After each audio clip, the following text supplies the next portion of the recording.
Yes, sir. Maka started recording just to Okay. get a feel of how did you, like I always ask, how did you get into SEO? It's how I always get into everything, man. I started out in computer programming. I have a degree in computer programming, and at a party in 2003, during a conversation, I mentioned that I had a degree in computer programming. The subject just came up, and then somebody said, "Hey, I have a directory, and I need more traffic. Can you help me?" And I said, "Yeah." I didn't know what SEO meant. I didn't know what search engine optimization was, but I know computers, I know code. And I figured, hey, yeah, I can do it. I wasn't doing anything else because I had left my job. I was given my, a really nice check, I had profit sharing, had a really good salary, had a contract. And so we settled and I left and I was left doing nothing, just enjoying life. And subject came up and sure enough, we went from, oh, he had 30,000 visitors a month to 30,000 a day Wow, in a matter of 6 months. And this is while I was learning SEO and applying all of the things that I was learning to his to his director. I would never do that now. where was the site On located? the site was a Costa Rican directory, but I mean back in the day, there was no local. There was no just limited to a country or whatever. Whatever you were doing was global. You were competing against everybody, and the same things apply today. Depends on how you look at it. But it was really interesting. It was fun. It was fun. I spent six months, and at the end of 6 months, we were at 30,000 a day, and the directory was of course selling placement, and it was doing really well. And then my name started. They started dropping my name. Hey, this guy can do it. Check this guy. Go to him. And it's been that way ever since. All of my clients come to me because somebody recommends them to me in some kind of, hey, you gotta go get with this guy. He's not the cheapest guy in the world, but he's gonna get results. And I think that's something that people miss when they're starting out. You should at least rank your own whatever, so you have some proof of concept for the person that's coming to hire you and pay Yeah. you. People are expecting to come online and do SEO and work for clients, and they don't know shit.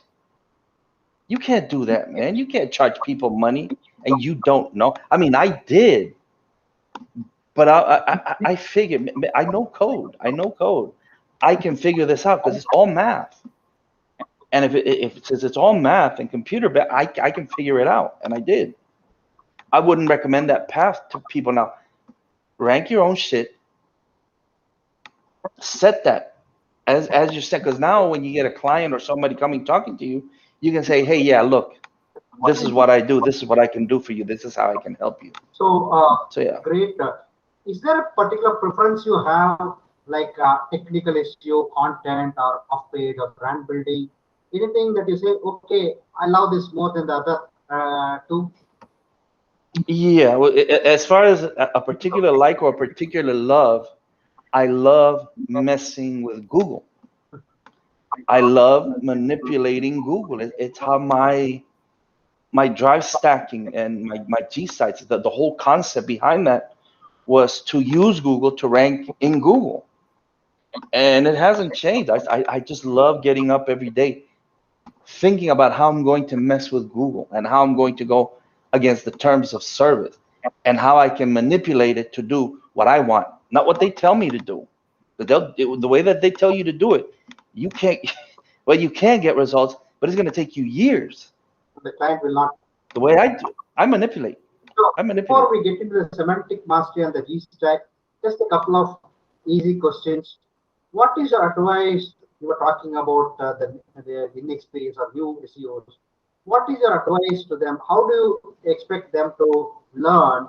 Of course, they are on all these groups asking, "Hey, can you help me rank?" They are not even checking Google for basic stuff. So, what would you tell them to at least get? Would you ask them to build a website or do some SEO for a few sites for free? What is that you suggest?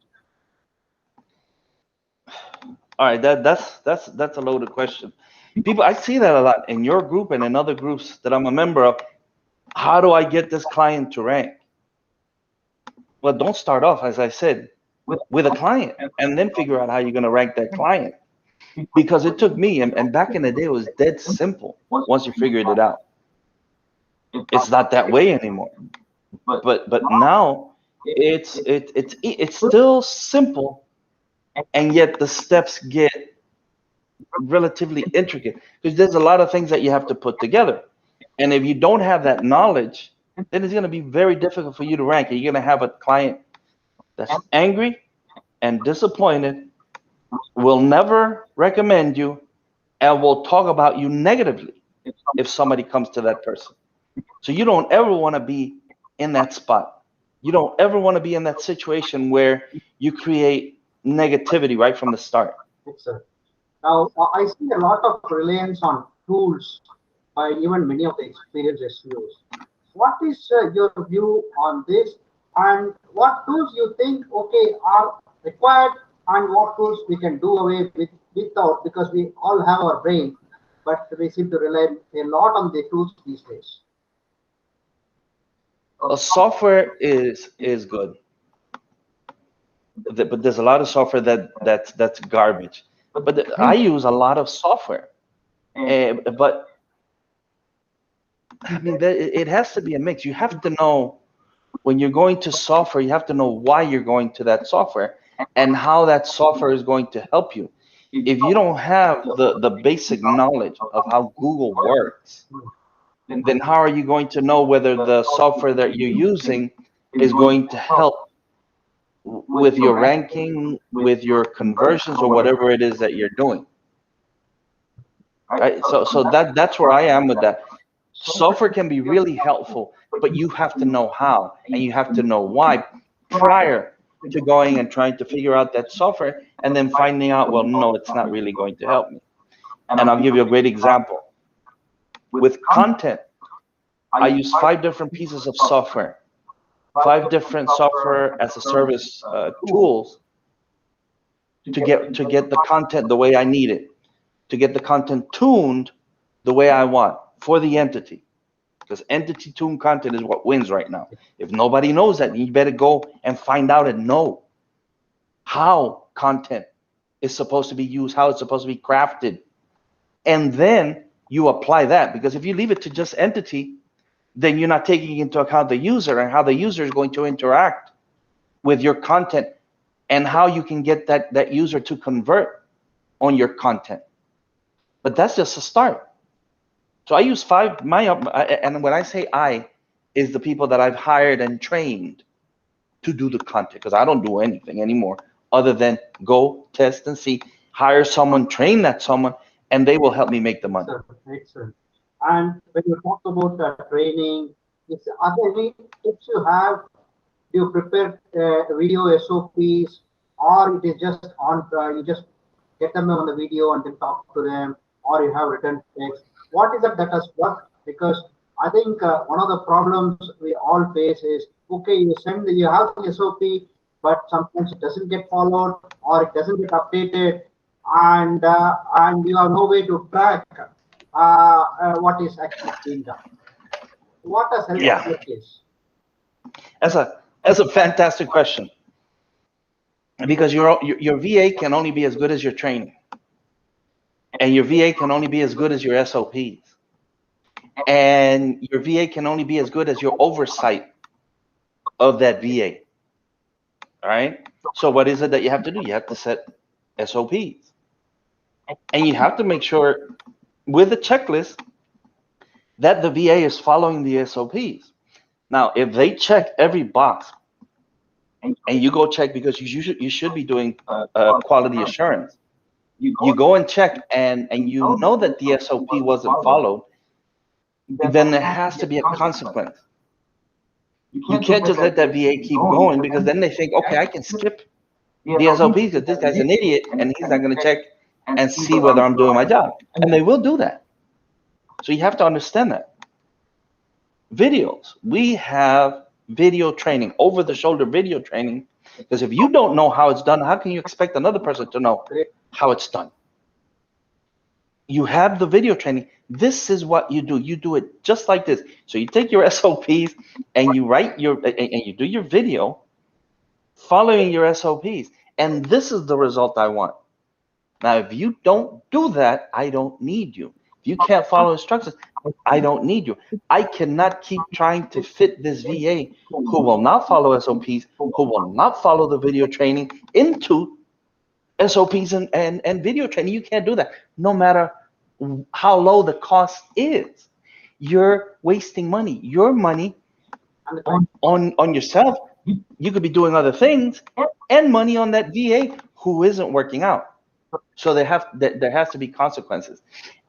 Once you get a really good person that's following your SOPs and your video training, you have to get that person a higher job. So I make them team leaders. The really good ones are my team leaders. And then I have team managers who manage my team leaders. So I set up a hierarchy so that they don't come bother me unless there's something really wrong. Something has come through all the way from the bottom, because they know who to go to. So I'm setting up a company, and I'm setting up the company hierarchy so that I'm free, because the whole purpose of this is for you to be free to go make more money, to get in front of clients, more websites, more niches, whatever it is that you need to do. Even if it's you spending time on your education so that you can write more SOPs and do more training videos. Excellent. Now that means I'm sure you must have interviewed and hired hundreds and thousands of people. So 2 questions here. What is that you look for when you hire them, and what qualities make a good or great SEO? Okay. Our hiring funnel, and we have a whole training series on how to hire a VA. All right. When I write my ad in wherever it is, whether it's Online Jobs PH, and there's other great websites where there are great people in there, you just have to find them. I always post. I never look for an SEO, because since I do things counterintuitive to what the SEO industry is doing, they will have to unlearn anything that they think that they know so that they can learn my way. Because if they learned SEO from others, they've probably learned it wrong. Well, not wrong, I'm sorry. Excuse me if any of you are watching this, because there are other ways to do it, but it's not my way. And I don't want anyone that thinks they already know my way. Even if they've grabbed the training from online, and they went and bought something that somebody else took from us. You don't know, and so I don't want you. So I always post no experience necessary. The thing that I look for is, can you follow instructions? And then on that, when we do that ad, we will put on there a set of instructions for them to follow. Because the only way you know whether someone can follow instructions is if you get them to follow instructions, right? They can't know what they don't know, and you can't know what you don't know, but you need to know. We give them the instructions to follow, and it's only the people who have followed every instruction to the letter that get into the final process, which is then I have them create a video, and I have them tell me about themselves. And one of the most important things that I ask is, what are your weaknesses? I don't want their strengths, because they're showing me through my process what their strengths are. Don't tell me that you don't write well. I already know. I ask for 70% fluency. I don't need you to type 100 words a minute. I just need you to follow instructions. But what are your weaknesses? Well, I'm not good with time. Well, that's a no-no. because I need you to be good with time. They'll tell you, they'll disqualify themselves by their answer to that question. And you need for them to be in depth with their answer to that question. Nothing just, oh, I'm not really good with whatever. Get them to really go in depth on that. So that you know whether it's something that you can work around or something that you can't.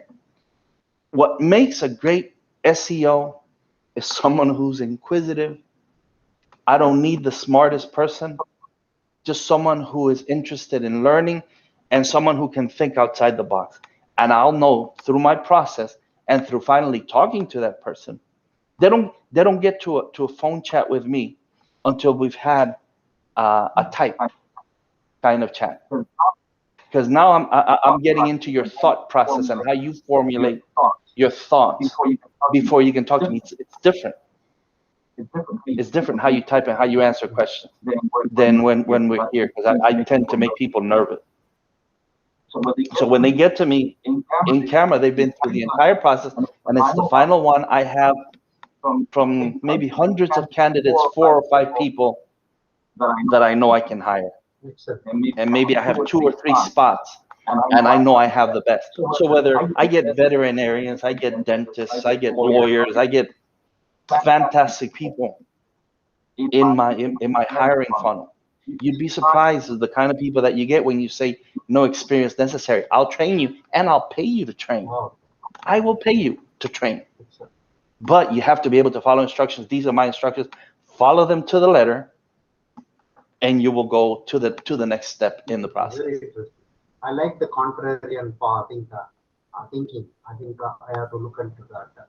So now let's look at the process. So what was your thought process when you decide to join, or when you decide to link up with the Semantic Mastery and be a co-founder? What was that in your mind? That's another interesting anecdote. We were all members of a mastermind.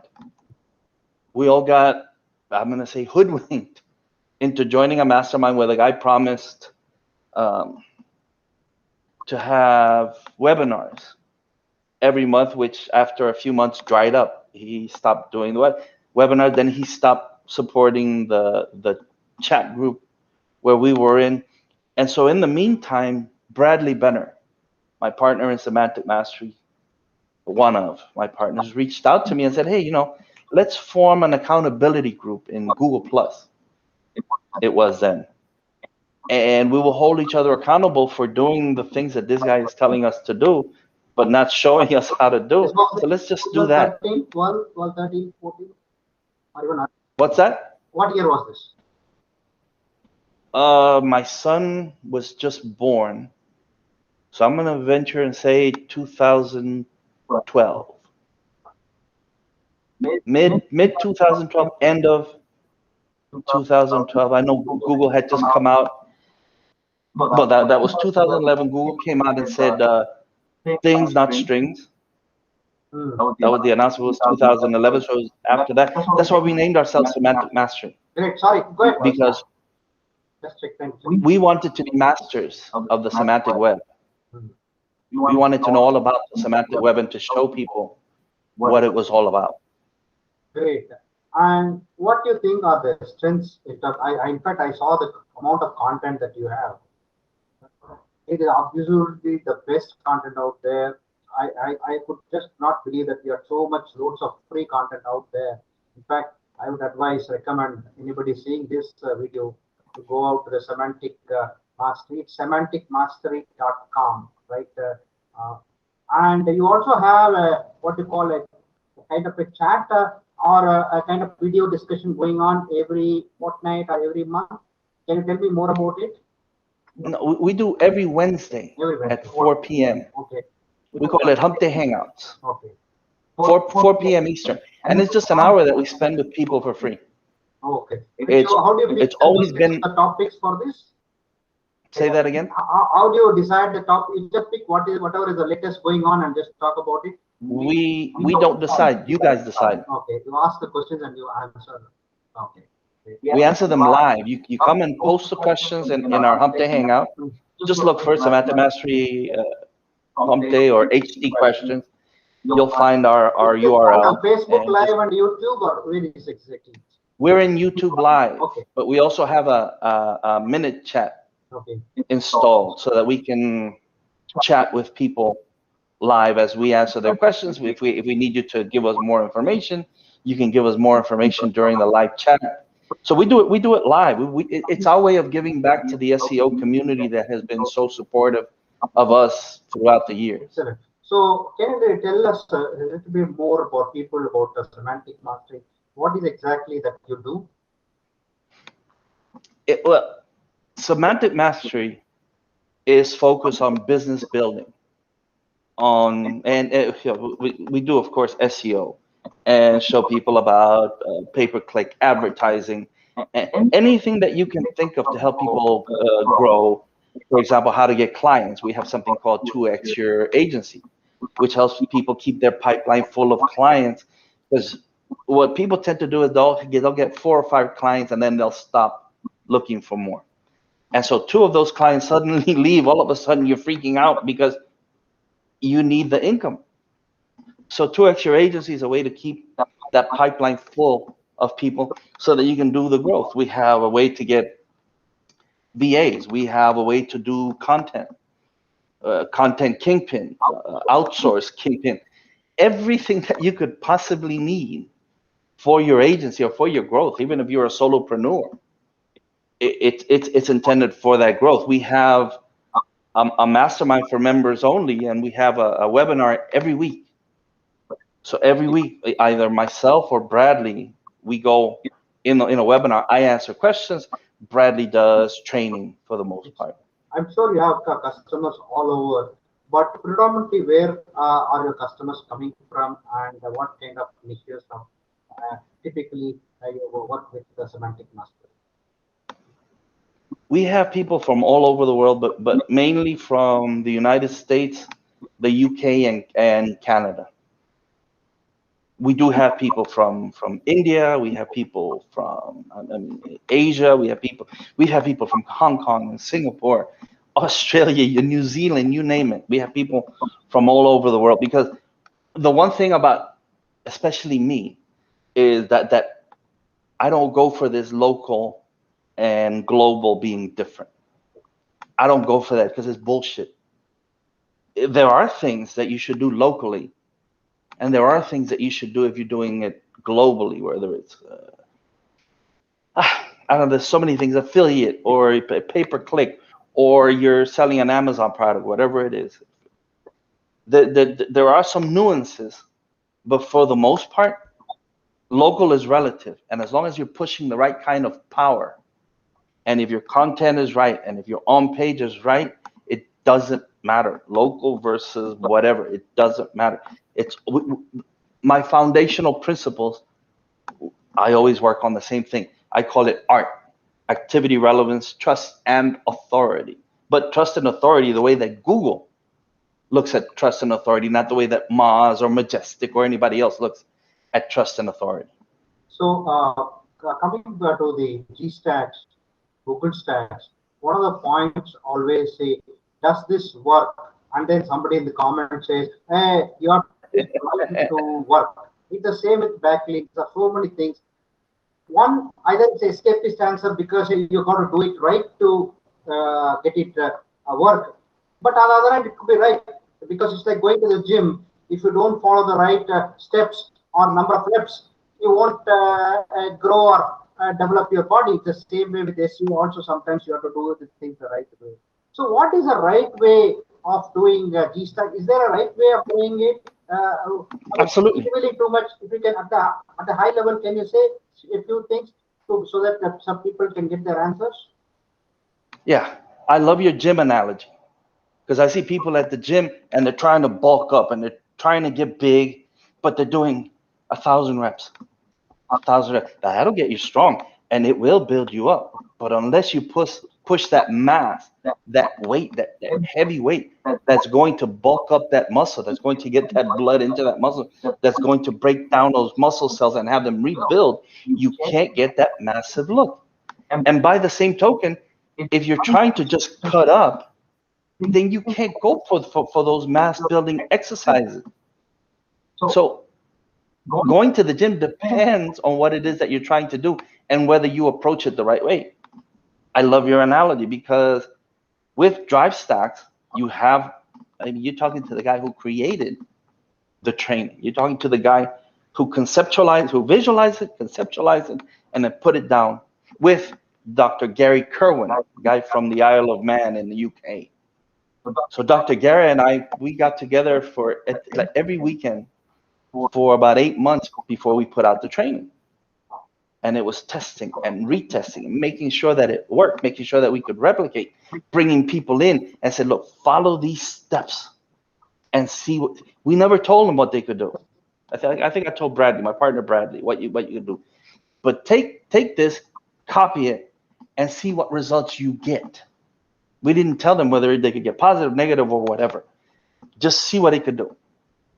What I see people doing is they go to Fiverr, they go to whatever, I'm not going to mention a whole bunch of places, and they get a hacked drive stack, or meaning that it's not the way that we teach it.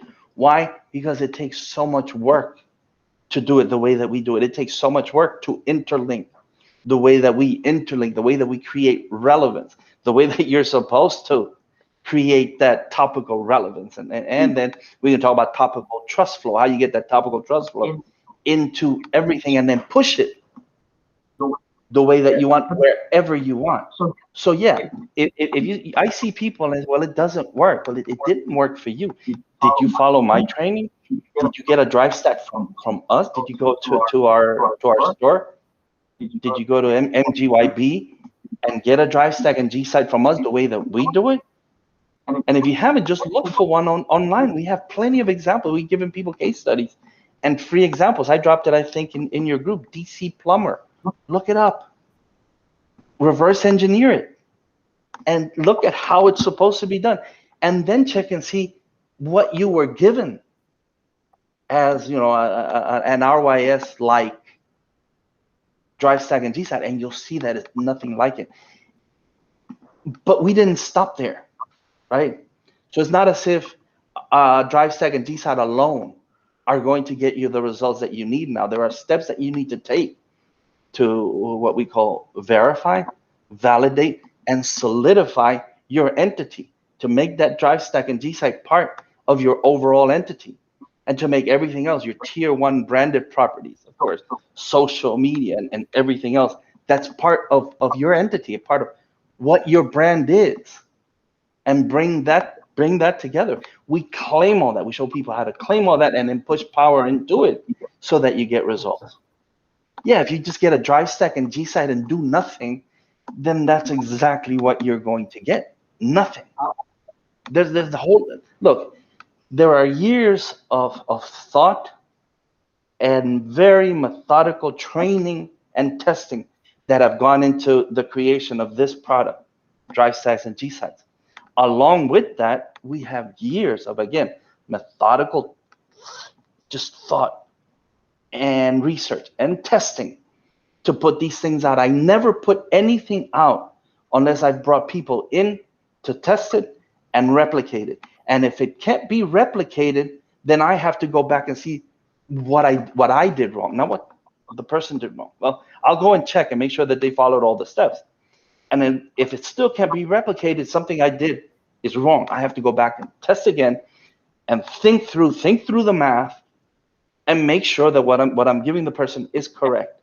And it's not until people can replicate what I'm doing that I will put it out to the general public for consumption. Excellent. Great. Again, folks, I think I've not failed to mention this. I failed to mention this earlier. Marcos, the co-founder of the one who built the Gstacks, which gets a lot of money for companies, including ours. So I have to apologize to Marco that I will have. I told him that I have it, but my developer have had an engagement, so she took 2 days off. So I'll get it on my website tomorrow, Marco. I always had this question, didn't know what to whom to ask. One of the things I see as part of the Gstacks that is being sold by many, I do not know, is the addition of what they call the cloud stacks like DigitalOcean or Google Cloud, AWS. So my question was, already these properties are hosted on cloud. So what difference does it make to again add this, especially since I mostly focus on the local SEO or Google My Business, which is essentially local community. What relevance is AWS or DigitalOcean or Google Cloud for these stacks? All right. I'm going to give you just my personal thought on this, because I haven't gone into the cloud yet to test all of these other things. So I can't say whether they're right or wrong. I can't say whether they work or don't. I push so much power through what we do currently that I've never needed to go elsewhere. I have so much in my arsenal that I can reach to without going into the cloud that we've taken on verticals in Amazon and won in the millions of dollars, man. So you imagine, I'm not going to take on Amazon, the Amazon name, because I need billions of dollars for that. Well, I need millions to start. I need a budget in the millions to start going after Amazon, the Amazon name. But what we can do is we can go take bites out of this Amazon monster, because in rankings, when I'm going after this product, what matters is how much relevance am I pushing for that product? How much entity relevance I'm pushing for that particular product that's being sold in Amazon? And then I can outrank just whatever, whoever. But once you do it correctly, when you're doing entity SEO or entity-based worryless SEO is what I call it, because I never worry about Google updates. It doesn't matter, it's irrelevant. I know that I focus on the right foundation so that the update is only going to help me. It's not going to push me down, it's going to help push me up. So understanding that and understanding the basic principles on which the web are founded, understanding the Google algorithms. And I see people tell you, well, you can't. There's no way that you can understand a hidden algorithm, something that Google keeps secret. Bullshit. The math is in the patents. Math is in the patent. You got people telling you in the groups it's impossible. These engineers are so much smarter than you. No, they have a degree. I know math, you know math, they know math. Math is math. You put the math down and I can go and take a look at the math. I have a math team in the math department at the local university and in the computer department that'll help me break it down and then give it back to me in a way that I can see, all right, this is what I need to do now. This is what I need to focus on. It's in the patents. Why? Because it's a publicly traded company.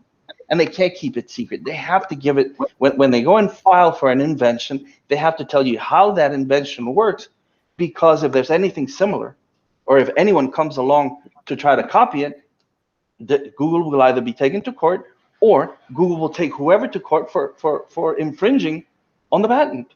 That's how it works. That's how it works. It doesn't work any other way. Yeah, there are a bunch of people who are smarter than me, but the math is the same for everybody.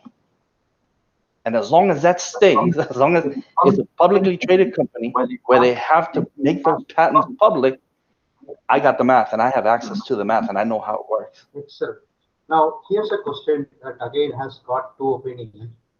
Has Google gotten better at understanding content is the first part, and a subset of that is, I am, with my limited whatever understanding or review of many mass page builders, the ones that used to build 5,000, 2,000 pages, I am finding most of them are getting stuck in the queue and not even getting ready to be crawled.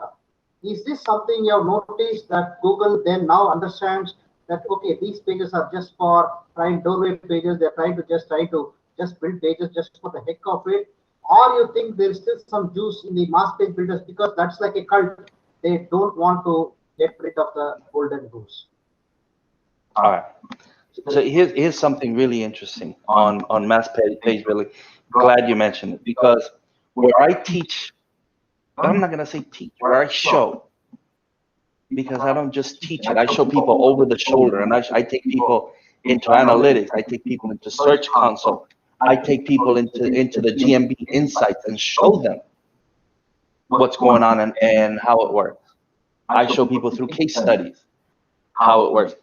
Right now, I'm going through content, entity tune content. That's the series that I'm doing, and it's in the Heavy Hitter Club. That's where I teach show. My partner Rob and I show technical SEO. I mean the nitty gritty, the foundational principles of technical SEO. We show it there, and the series, the webinar series after this, is going to be mass page building. Why? Because it's still relevant. It still works. It just works differently. You can't put the same content on 15,000 pages and change a few tokens and expect it to work. Because Google is really good at finding similar pages. You'll see it. If you know how to read analytics, you'll see Google comparing those pages and saying, well, these are all basically the same. Which one is the canonical? You're not giving us a canonical. Fine, we'll choose one. And that's the one that will go into let's call it the live index. And the rest will just go off the index because they're similar. So what is Google telling you? Give me less similar pages, give me more information, give me different information, and then we'll go back and crawl those pages, so you can force the crawl, and you'll see them come back in the index. We just did it with one of my case studies. We just did it, and the moment that we did it, it started generating leads again. Well, it never stopped. They're just more frequent, and more pages are getting indexed simply because we made them different from each other. So we're giving. All right. So here's the thing. It's not that the bot understands content, because the bot only understands math. It's that the bot needs data. It's a monster that feeds on data. It's a monster that feeds on new data, especially. If you're not giving the bot new data, then there's no reason for that bot to come to your website, index you, and rank you. Give the bot a reason to rank you over everybody else, and you win.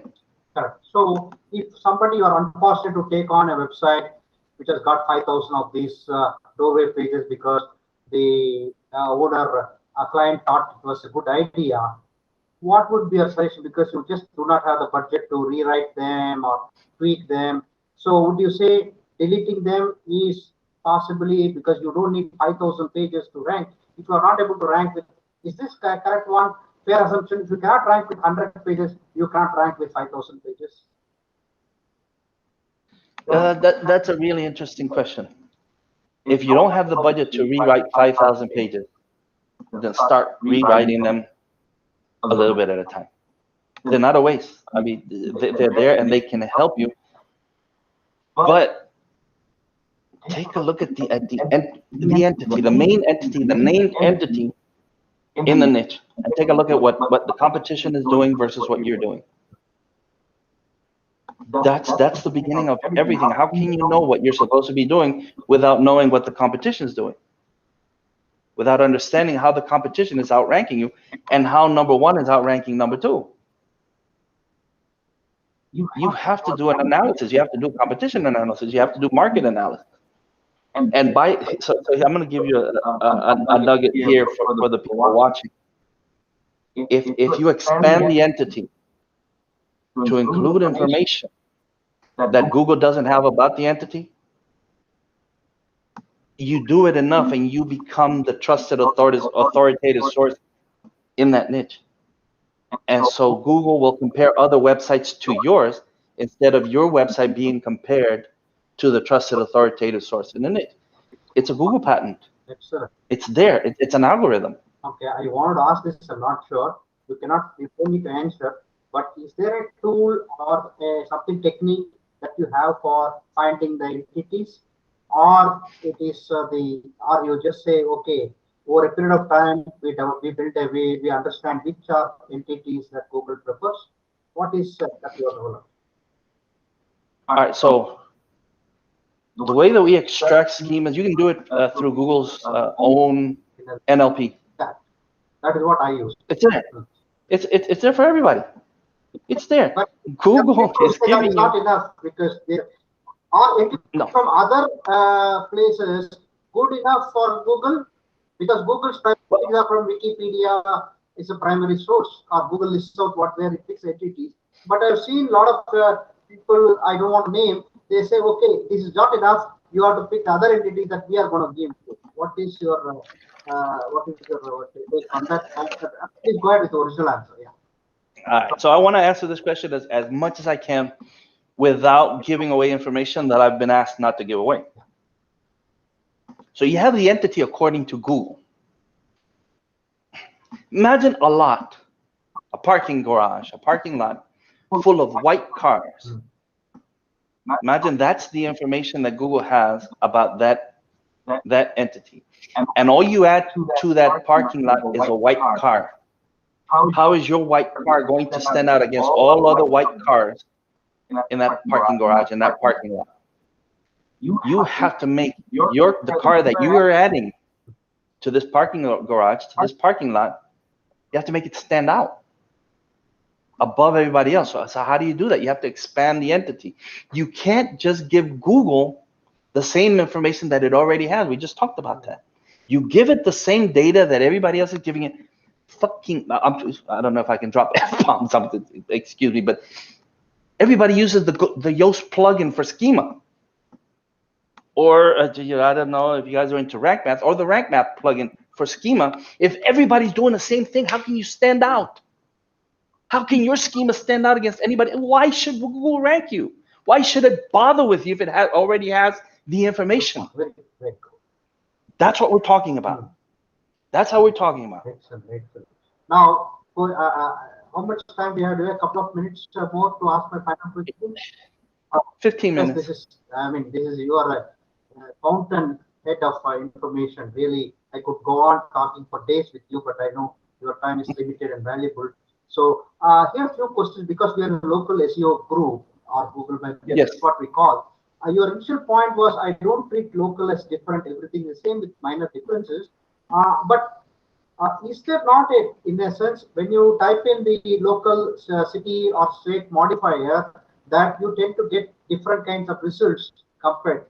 Is that not a way to then say that there is a local algorithm and then there is the classic or the SERP organic algorithm, and these two are slightly different from one another, each other? Fantastic question. Here's the difference. If you're not local, you have to do brand plus entity relevance, or keyword. You can think of a keyword. Brand plus entity relevance, meaning that you're going to associate your brand with every entity or keyword that's associated to that brand, even if you don't think it's relevant. It doesn't matter what you think. If Google considers it relevant, it should be included. A lot of people I see that they don't include like free whatever in their keyword research. They just dump it. But Google is giving you that for a reason. They consider it relevant for a reason. So you should find a way to work that in, because Google is telling you that it's relevant, like jobs and things like that. Even if you say we don't offer jobs, we don't offer free whatever, or if you do offer, maybe a free consultation, free whatever. All right, so that's one. Brand plus keyword association, or brand plus everything in that entity, everything that Google associates to it, and then expanding that. For local, it's the geo modifier that changes, and that's the only change. So the focus has to be on what that geo location does and how you expand the business centroid to reach outside of the limits that Google places on you because of the proximity factor. When you can overcome that, you'll see that you're ranking in suburbs or in a nearby city that you weren't expecting to rank in, but you created enough relevance, enough geo relevance for Google to consider you relevant in that next town or in that suburb or wherever it is that you're trying to rank. Or if you're trying to rank, I see people trying to do this from a suburb into the main city. Well, that's way more difficult. It can be done, but you have to give Google the right geographical information on how your suburb is relevant to that city, other than it's just a suburb of that city. Excellent, excellent. One question that people ask all the time, and obviously there are a lot of reasons for this, is why is that guy ranking over me? I got more reviews. My website is better. My GMB is more optimized. But why is Google ranking that guy? Of course, these questions have reduced. They were a lot 4 5 years back. It looks like Google has kind of slightly improved that.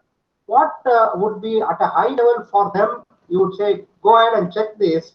Yes, you have more reviews. Yes, but there is no difference between, I think, 300 reviews and 400 reviews. After some time, they just level off.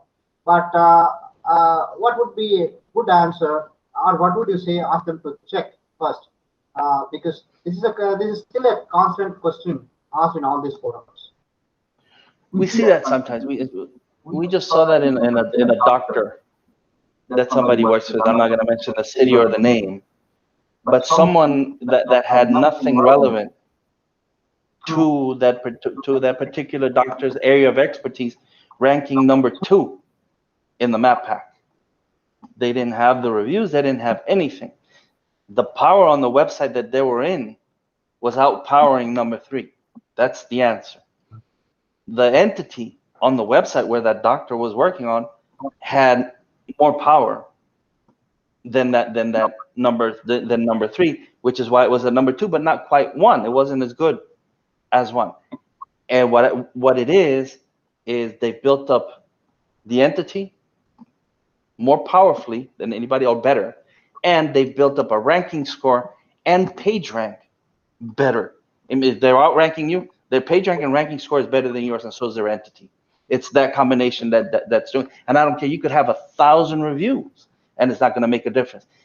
Now, if you start getting reviews where the client puts whatever service it is you're offering, whatever product it is you're selling, where the client includes it in that review, that's powerful.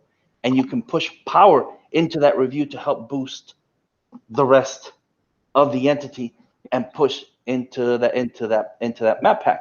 IFrames, guys, those of you not doing IFrames, the entire concept behind dry stacks and G sites, which has been lost, and I'm going to give it to you since I know you do it. It's IFrames. It's built on the power of IFrames, and people stopped using them. I don't know why. I mean, if you want to keep on ignoring them and just doing all this other shit that other people are telling you, IFrames are a different beast altogether. And this is something we could talk about for days again, on how IFrames work, on how power goes in and out, back and forth, because of the distance graph algorithm. Wow.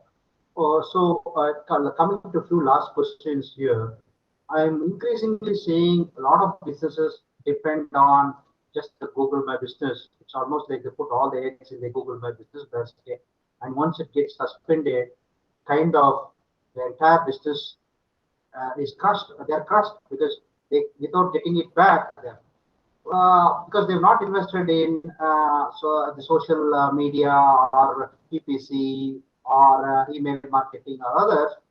Because one of the reasons they say is the GMB works so fine, why should I do the other things? So what is that they can do without depending completely on the GMB?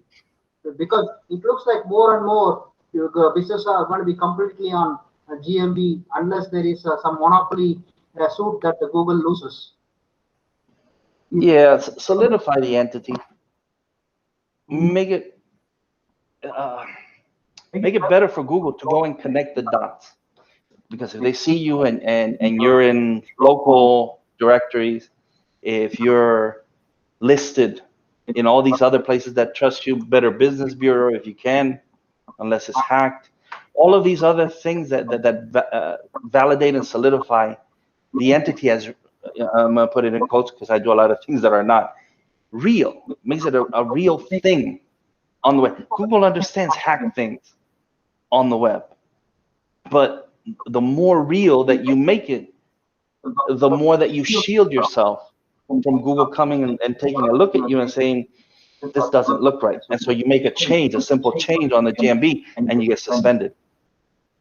And now everything is gone, and you have to tell your client, hey, look, we got suspended, we got to recover it, but I can't.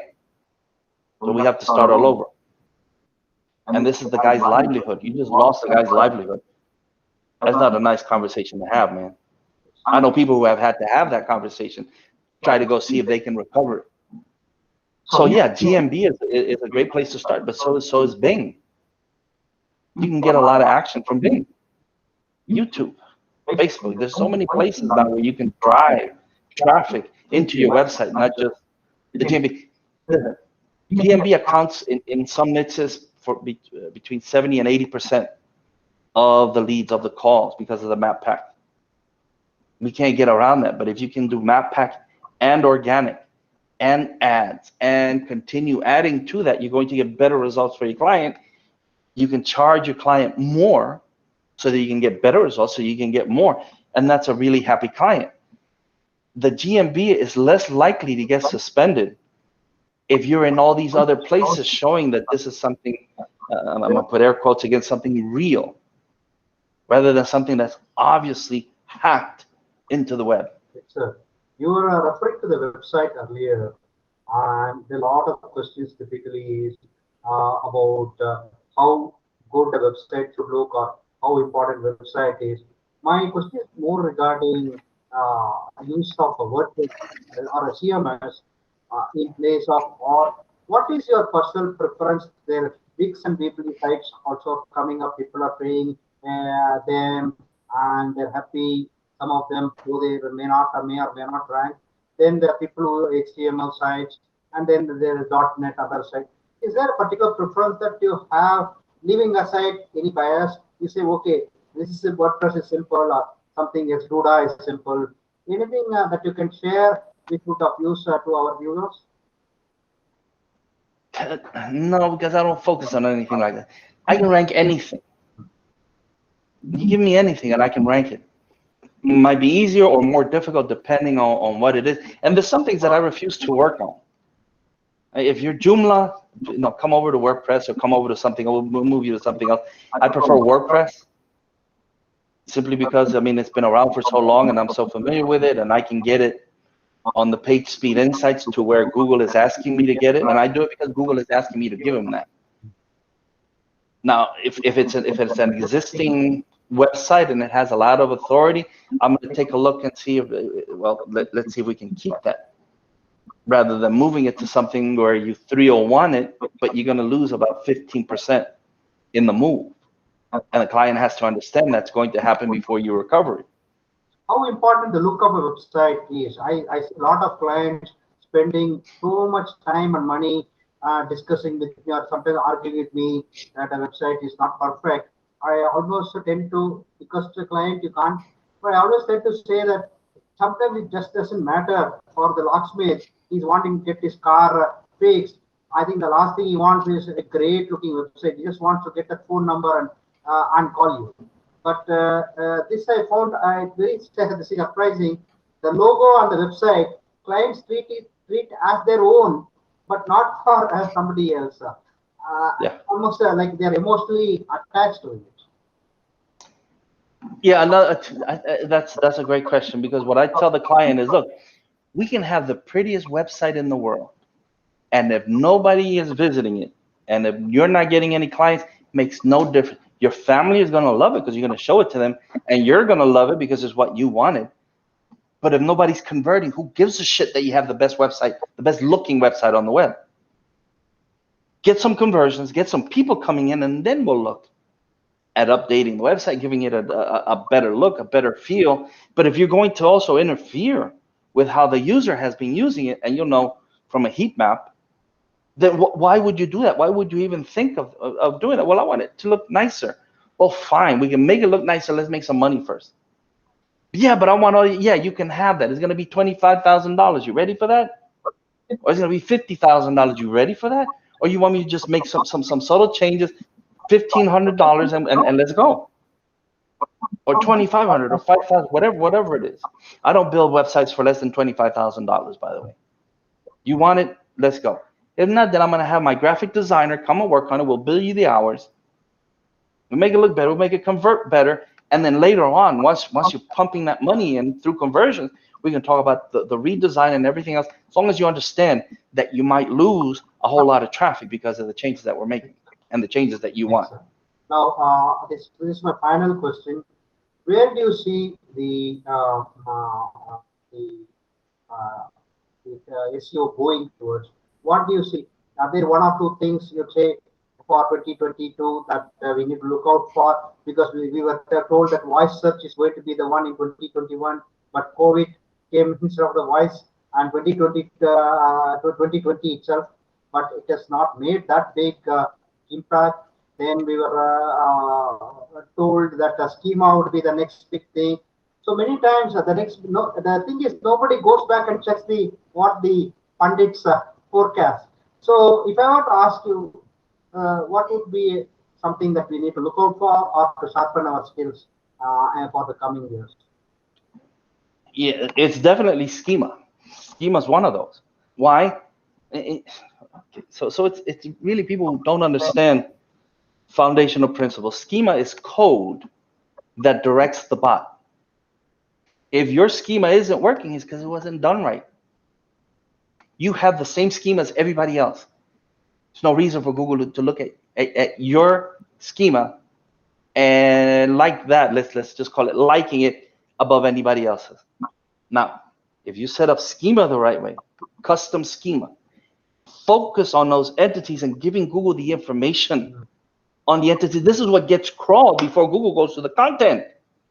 How can that not be the next thing or the thing? It's the thing right now. We can show how schema influences the bot right now. We have case studies. We show it. This is what's happening. All right.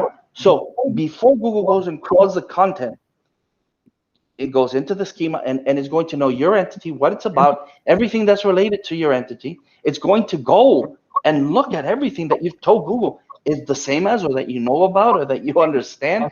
And the employees, if you have employees, authors, everything about your entity is there for the bot to understand. And then it goes and crawls the content and you reinforce your entities. Not the way you want, not the way one piece of software tells you, but the way that you're setting up. I'm going to tell people some of them, not all of them. Inlinks, Surfer, and conversion, in combination with two other pieces of software that I'm not going to give away. And then you have to know how each of these works together to give you that final piece of content that's going to have the best entity, or is going to reinforce what you've told the bot in your schema, and is going to support it, and it's going to help convert the person. So these two things, content the right way, tune content for the entity and for conversions, reinforcing what you've given the bot through the code. And schema is nothing but code that talks to the bot. I don't understand anyone who says it doesn't work. It's not worth it. Excellent. It's been wonderful talking to you, Marco. Can you give the viewers a thing of your website, Semantic Mastery, Semantic SEMANTIC Mastery.com, one word, and the store. Yes. And the store domain URL is the store mgyb.com. It stands for Make Google Your Bitch. Okay. So you can't forget it. Right. Make Google Your Bitch. mgyb.co. .co. And where I teach SEO, where I show SEO, the technical aspects of SEO is heavy hitter, no S, heavyhitter.club. Heavyhitter.club. And you are on YouTube every Wednesday. That's what you said, right? At 4 p.m. Eastern. 4 p.m. Eastern. Any final words, Marco? It's been wonderful having you. Anything that you want to share? Please take a couple of minutes. Yeah, just the last piece of advice. Any training that you take, you don't have to take mine. Any training, see it through to the end. Don't stop in the middle because something negative is happening or you see. You have to see it through to the end. The only way that you know whether something works or doesn't work is if you see it through to the end. You'll never know if you would have succeeded with that if you didn't follow it to the end. If you're the kind of person that stops and you keep doing this, you're reinforcing that mentality. And it all starts here. I talk about POFOL at the position of fuck you, where you can tell your client, you know what, I don't need you, you need me. You're dismissed, you're fired, bye. It starts here. Failure feeds on failure. And it's going to become easier and easier for you to stop as you go along. All right. Conversely, or inversely, if you follow it through and you succeed, it feeds you. Success feeds on success. And so see it through to the end. And if that doesn't work, then that failure should only be a stepping stone to your success. You learn how not to do that. Go take another training, see it through to the end, and then go and continue doing, because SEO does work. Continue until you find the right one that works for you. It doesn't have to be mine. They can employ your methods or the PBN methods or whatever it is. But go through to the end and then build on your success. Don't feed your failure. Excellent. Thank you, Marco. It's wonderful. We have scheduled only 15 minutes, but I'm extremely glad you were able to spend nearly an hour with us. I really want to thank you, and it's wonderful having you on our forum. Thank you very much. Take care. All right, man. Take care. Bye.